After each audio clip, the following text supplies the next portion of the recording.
ये जो आतंकवादी संगठन है, मैं इसे नक्सलवाद तो नहीं कहूँगा, बिल्कुल, है ना? आज के समय आतंकवाद कहलाता है। बिल्कुल। इन लोगों ने जब कदम रखा, तो आप समझिए वहाँ पर इनको पैसे कहाँ से मिल रहे हैं। चंगेज़ी सभा और जो ईसाई जो लोग हैं, इनका जो मिशन है, ये पहुँचा। मेरा ऐसा मानना है कि दोनों की फंडिंग एक ही जगह से हो रही है। कैसे हैं मेरे प्रिय भाई और बहनों, आप सभी को मेरे ओर से जय यीशु। आज आप लोगों को मैं ऐसा एक ईसाई विरोधियों का वीडियो दिखाऊंगा, जिस वीडियो को देखने के बाद में आप लोग हैरान हो जाओगे कि जो हमारे मसीह विरोधी लोग हैं, वो लोग हम लोगों को लेकर, या फिर हमारा ईसाई मिशनरी हो, या फिर पादरी हो, या फिर पास्टर हो, या फिर चंगाई करने वाला हो, या फिर कोई भी प्रीचर हो, इन सभी लोगों को लेकर हमारे जो विरोधी लोग हैं, वो लोग क्या क्या सोचते हैं। भारत के कई क्षेत्रों में हमने देखा है कि ईसाई मिशनरियां किस तरह से कन्वर्जन का अनैतिक खेल खेल रही हैं। नॉर्थ ईस्ट में पूरी तरह से कई राज्य ईसाई बाहुल्य हो चुके हैं, जो कि जनजातीय क्षेत्र रहा है। लंबे समय से इन जनजातीय क्षेत्रों में ईसाई मिशनरियों ने वहां के जनजातियों को कन्वर्ट कर ईसाई बनाया, और नॉर्थ ईस्ट के बाद उनकी सबसे बड़ी जो अगली नजर पड़ी, वो थी सेंट्रल इंडिया और ईस्ट इंडिया, अर्थात मध्य भारत और पूर्वी भारत। मध्य भारत में के और पूर्वी भारत के जनजातीय क्षेत्रों में ईसाई मिशनरियों ने अपने तमाम षड्यंत्र, तमाम अपने हथियार और तमाम अपनी साजिशों को जमीन पर उतारना शुरू किया।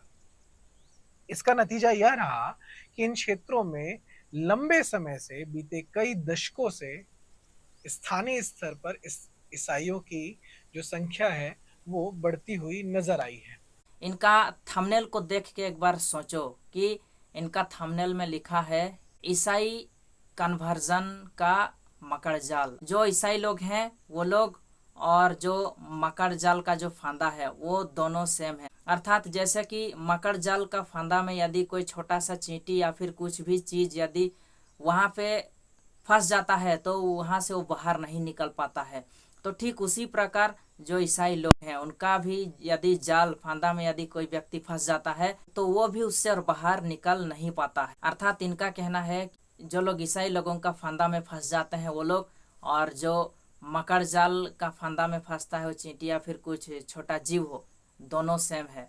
लेकिन सच्चाई क्या है आप लोग खुद जानते हैं दोस्तों। हम इंसान लोगों का दिमाग है, हम क्या सही है क्या नहीं वो जान सकते हैं, लेकिन जो चींटी या फिर कुछ छोटा जीव जो कि मकड़ फंदा में फंसता है, क्या उसका दिमाग होता है?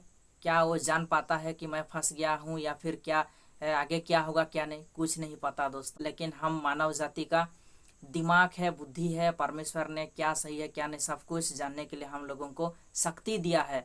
लेकिन इनका जो तुलना है ना, बहुत भयानक है दोस्तों। मतलब एक समावेशी तरीके से सुनियोजित चाल के साथ जिस तरीके से इन लोगों ने भोले-भाले हमारे जनजातियों को अपनी गिरफ्त में रखा, या गिरफ्त में ना कहो तो दबाव के आधार पर, बल के आधार पर, षड्यंत्र के आधार पर या चमत्कार के आधार पर, जिस तरीके से इन्होंने कन्वर्ट किया हमारे जनजातियों को, उसकी पृष्ठभूमि अगर आप देखें तो कोई ये 10 साल, 20 साल, 30 साल का नहीं ही थी। सब जो अच्छा है, परंतु शिक्षा में क्या थी इनकी? मिशनरी शिक्षा। और आज भी आप 2024 में नारायणपुर में, बीजापुर में जब आप भ्रमण करते हैं, तो आज भी देखेंगे पेड़ के किनारे या नीचे बैठाकर ये बाइबिल का ज्ञान दे रहे होंगे। बिल्कुल। तो बाइबिल का ज्ञान हमारी मूल शिक्षा का कोई आधार नहीं है, क्योंकि जो अलग-अलग पादरी आए या अलग-अलग ये जो धर्म के प्रचारक आए इन लोगों के, इन लोग को वेतन मिलता था। ये हालांकि इस बात को कभी एक्सेप्ट नहीं करते हैं, और आज भी इनको पूरी सुविधाओं के साथ, एक अच्छे जीवन स्तर के साथ पैसे मिलते हैं, और जो मेरा अनुभव है इनको 30,000 रुपए तक की सैलरी पर मंथ प्रोवाइड की जाती है। आप लोगों ने कहीं सुना है कि जो ईसाई मिशनरी हो, या फिर पादरी हो, या फिर पास्टर, या फिर प्रीचर, या फिर जो चंगाई करने वाला व्यक्ति हो, उनको सैलरी मिलता है? क्या आप लोगों ने ऐसा कहीं सुना है? बिल्कुल नहीं। कौन सैलरी देगा?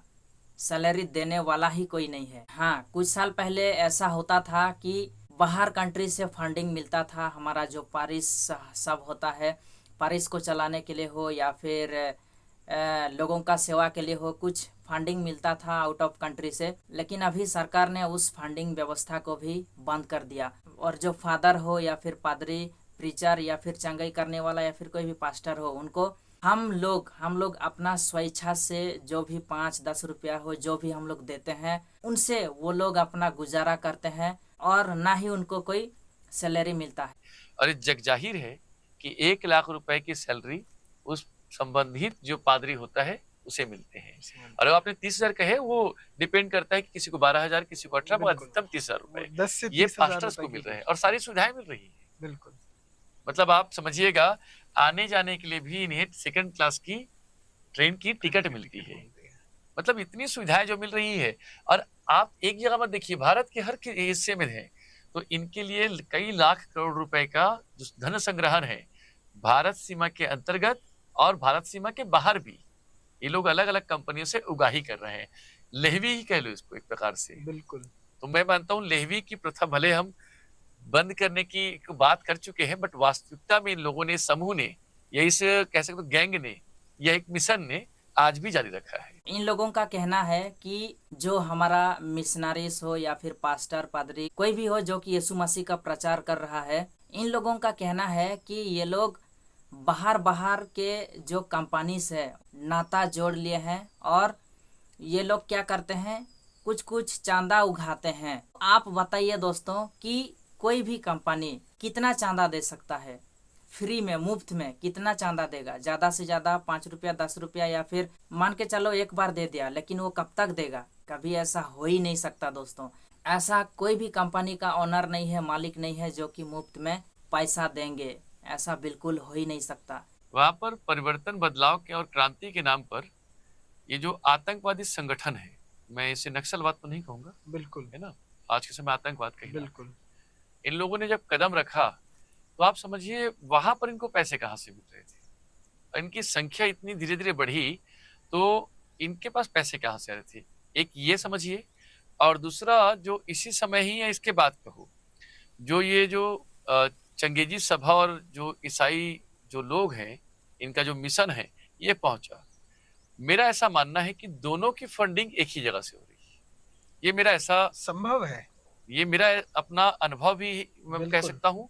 और मेरी जो विचार जो जा रही है इन चीजों को लेकर, मैं इस पर शंका नहीं, मैं इसमें स्पष्ट हूँ कि इन दोनों की जो फंडिंग है वो एक ही जगह से हो रही है। तो आप लोग देख पाए दोस्तों कि इन लोगों का सोच और नज़रिया कितना नेगेटिविटी है, कितना नेगेटिव है। इनका जो देखने का नज़रिया ही नेगेटिव है और उनका जो सोच है वो भी कितना नेगेटिव है दोस्तों। जो माओवादी संगठन है और जो ईसाई लोगों का जो ग्रुप है, जो लोग भी परमेश्वर का वचन को फैलाते हैं, लोगों के सामने लाते हैं, तो इन दोनों का फंडिंग एक ही जगह से होता है। माओवादी लोगों को भी एक ही जगह से फंडिंग होता है और जो ईसाई लीडर हैं उन लोगों का भी, दोनों का फंडिंग एक ही जगह से होता है। अर्थात दोनों सेम है। माओवादी संगठन भी वही है और हमारा जो धर्म प्रचारक लोग हैं ये दोनों एक ही ग्रुप के हैं, लेकिन उनका काम और तरीका अलग है और फंडिंग एक ही जगह से होता है। वाह, मानना पड़ेगा भाई, क्या गजब सोच है आप लोगों का। इस व्यक्ति का कहना है कि वो स्पष्ट हैं कि दोनों का फंडिंग एक ही जगह से होता है, जबकि आप लोगों को पता है कई सालों से हमारा इंडिया में फंडिंग व्यवस्था ही बंद हो गया है और फंडिंग भी सेवा के लिए होता था। तो आप लोग समझ सकते हैं, इसका मतलब जो ईसाई लोग हैं वो लोग भी टेररिस्ट हैं, वो लोग भी आतंकवाद हैं। आज तक तो हम लोगों ने कहीं ऐसा किसी के मुंह से कहते हुए नहीं सुना, लेकिन शायद ये दोनों पहला ऐसे व्यक्ति होंगे जो कि इनका सोच ही कुछ अलग है, यानी कि सबसे हटके हैं। ये लोग कहीं अलग ग्रह से आए हैं, ऐसा बिल्कुल महसूस हो रहा है मेरे को। ये कुछ भी हो दोस्तों, आप लोगों को पता है कि हम ईसाई लोगों के विरोध में लोग खड़ा होंगे, बहुत से बातें कहेंगे। ये थाने से ज्यादा दूर का सफर नहीं है। लगभग 200 से 300 चंगेजी जो गुंडे थे, मैं चंगेजी गुंडे ही कहूंगा इनको, जिनको ये जो माओवाद हैं, जो आतंकवाद के स्वरूप में इन लोगों को संरक्षण प्राप्त था, वो लोग लाठी भाले लेकर रोड में इनका इंतजार कर रहे थे। और जैसे इनकी परगना सभा कंप्लीट होती है और तुरंत उन पर क्या करते हैं, अटैक करते हैं। और साथ पास में आप सोचिए, आपके 4 किलोमीटर की दूरी पर पुलिस का छावनी है, जो वहाँ पे स्थानीय पुलिस का या प्रशासन का वहाँ पे दबदबा है, उनके नाक के नीचे सारी चीज़ें हो जाती हैं। हमारे जो जनजातीय भाई-बहन को पीटा जाता है, कई लोग घायल हो जाते हैं। गोर्रा गांव में हुआ था ये। एग्जैक्टली जी। है ना? तो अभी गोर्रा। समझिएगा ये सारी चीजें होती हैं, परंतु उसके बाद भी एक भी कहीं पर ऐसी बातें नहीं उठ के आती हैं कि इनके साथ कहीं पर ये जो तमाम प्रकार के जो अपने हितग्राही बन के बैठे हुए जो आतंकवादी, ये इस पर आवाज नहीं उठाते हैं। आवाज नहीं उठाते, तो आप बिल्कुल। समझिए जो आवाज नहीं उठाना भी एक प्रकार से चाल है। ये चाल इसी चीज की है कि सभी अलग-अलग संगठन में बँटकर एक ही चीज का सपना देख रहे हैं। वो सपना है हमारे जनजातियों को तोड़ना, हमारे जनजातियों को हमारे सनातन के धर्म से अलग करना, नए-नए विचार देना कि आप एक नया शब्द दे दिए आदिवासी धर्म, जो इसका कोई वजूद ही नहीं इसमें है। कोई वजूद नहीं। आप कह रहे हैं कि आप हिंदू नहीं हैं, आप रावण की पूजा कर रहे हैं, आप महिषासुर की पूजा कर रहे हैं। ये कभी हमारे जनजातियों में नहीं थी। ये सारी चीजें इनके मन में भरी जा रही है। अच्छा ये बता दूं, इनकी संख्या बहुत चंद है, बहुत चंद है, बिल्कुल, मगर बिल्कुल। दिखाया जा रहा है कि पूरा ये गांव हो गया। पूरा गांव हो गया है। ये लोग कहते हैं दोस्तों कि जो आदिवासी लोग हैं उन लोगों का अन्य कोई धर्म नहीं है, वो लोग भी हिंदू ही हैं। लेकिन ये मिशनरी लोग ये आदिवासी भोले भाले लोगों को बहला फुसला दिए हैं, इसलिए आज ये लोग अन्य धर्म का मांग कर रहे हैं। क्या ये सही है दोस्तों? क्या कोई कभी ईसाई मिशनरी हो या फिर कोई परमेश्वर का प्रचारक हो, क्या वो कभी कहेगा कि आप लोगों का धर्म हिंदू नहीं है, आप लोगों का एक अन्य धर्म है, आप लोगों का एक अलग धर्म है? क्या कोई मिशनरी लोग आप लोगों को कभी ऐसा कहा है? नहीं दोस्तों, बिल्कुल गलत है। आदिवासी लोगों का आदि से ही शुरुआत से ही उनका एक अलग धर्म है। पहले से वो लोग सरना माँ को ही पहले से ही मानते हैं, और ऐसा नहीं है कि वो लोग हिंदू थे, नहीं, वो लोग हिंदू नहीं थे, बिल्कुल ये गलत है। और इनका कहना है कि कोई कुछ चंद लोग ही हैं, ज़्यादा नहीं है, कुछ चंद लोग। गलत है दोस्तों। आप लोग जानते हैं कि इस भारत देश में कितना आदिवासी लोग हैं जो लोग कि सरनाथ धर्म को मानते हैं। कोई भी किसी धर्म को माने, हम कभी विरोध नहीं करते हैं दोस्तों। हमारा काम है यीशु मसीह का सुसमाचार को प्रचार करना, यीशु मसीह के बारे में प्रचार करना, नहीं बल्कि किसी लोगों को या फिर किसी भी धर्म को मानने वालों को विरोध करना। हम कभी ऐसा नहीं करते हैं दोस्तों, क्योंकि सभी को अपना अपना अधिकार है, फ्रीडम है, स्वाधीनता है, कोई भी किसी धर्म को मान सकता है। किसी को भी फोर्स करने का काम हमारा नहीं है दोस्तों।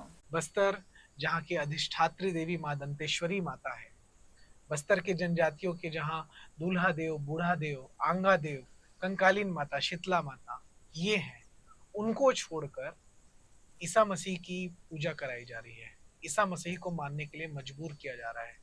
ईसा मसीह को मानने के लिए तरह तरह के षड्यंत्र रचे जा रहे हैं। तो आप सभी लोग इस वीडियो को अंत तक देख पाए दोस्तों, और आप लोग समझ भी गए होंगे कि जो हमारा मसीह विरोधी लोग हैं वो लोग हम ईसाई लोगों को लेकर, और हमारे जो धर्म प्रचारक लोग हैं, जो लीडर लोग हैं, पास्टर, प्रोफेट, पादरी या फिर मिशनरी लोग हैं, उनको लेकर ये लोग क्या क्या सोचते हैं इतने हैं। और जितना हम लोग कभी ज़िंदगी में सोचे नहीं हैं, ऐसे ऐसे चीज़ों को लेकर ये लोग सोचते हैं दोस्तों। और इन लोगों का जो देखने का नज़रिया है वो बिल्कुल गलत है। तो चलिए खैर छोड़ो, जो भी है दोस्तों, हम लोगों को इन लोगों का बातों को लेकर आगे चलना नहीं है। हम क्या हैं हम जानते हैं, यीशु मसीह कौन है हम जानते हैं। जो कन्वर्जन का जो मकर जाल है उसमें फंसे हैं कि नहीं, या फिर क्या, वो सब कुछ हम खुद जानते हैं दोस्तों। यदि हम इतना ही बुड़बक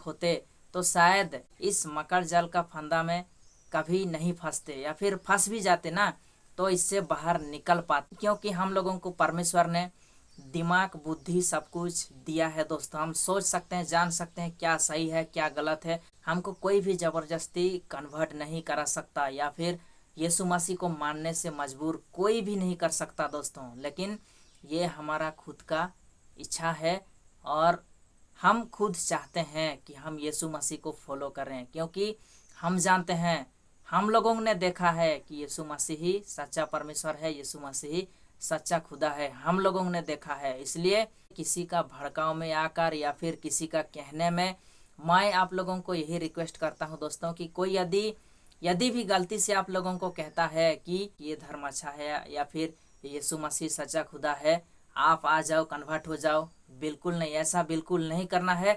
पहले आप लोग खुद देखो और जानो कि परमेश्वर कौन है। यदि लगता है आप लोगों को कि हाँ इसमें मेरा जीवन बदल सकता है, तो आप लोग यीशु मसीह को फॉलो कर सकते हैं। यदि नहीं लगता तो फॉलो मत कीजिए, किसी का दबाव में आकर या फिर ज़बरदस्ती में आकर आप लोग ऐसा बिल्कुल मत कीजिए दोस्तों। होना है और आगे और इससे और भयानक भी होगा, इसलिए हम लोगों को हमेशा प्रेयर करते रहना है और हमारा विश्वास में पुख्ता रहना है और आगे बढ़ना है। तो चलिए फिर मिलते हैं नेक्स्ट वीडियो में। आज के लिए इतना ही। सभी को फिर से एक बार जय यीशु, धन्यवाद।